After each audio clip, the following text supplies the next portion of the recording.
Understanding, almost at its end, an English phrase explained. Hello, language enthusiasts. In today's video, we'll be diving into the meaning and usage of the phrase, almost at its end. This phrase is commonly used in English but can sometimes be confusing for learners. So, let's break it down and understand it better. Almost at its end combines two parts, almost, and at its end. Almost means nearly or not quite completely. At its end indicates a point where something concludes or finishes. So, put together, the phrase means something is nearly finished or close to ending.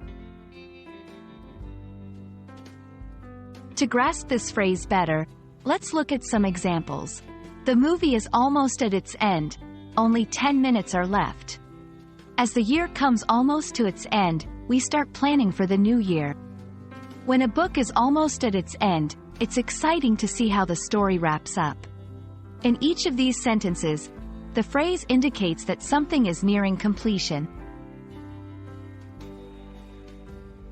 English has several phrases similar to almost at its end. Understanding these can help you expand your vocabulary.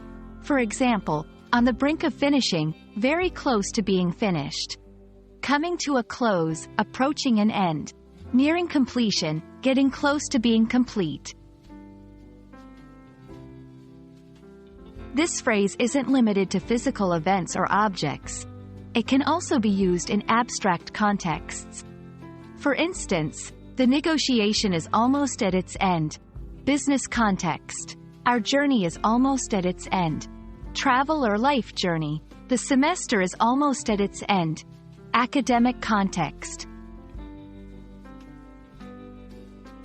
And that's a wrap on the phrase, almost at its end.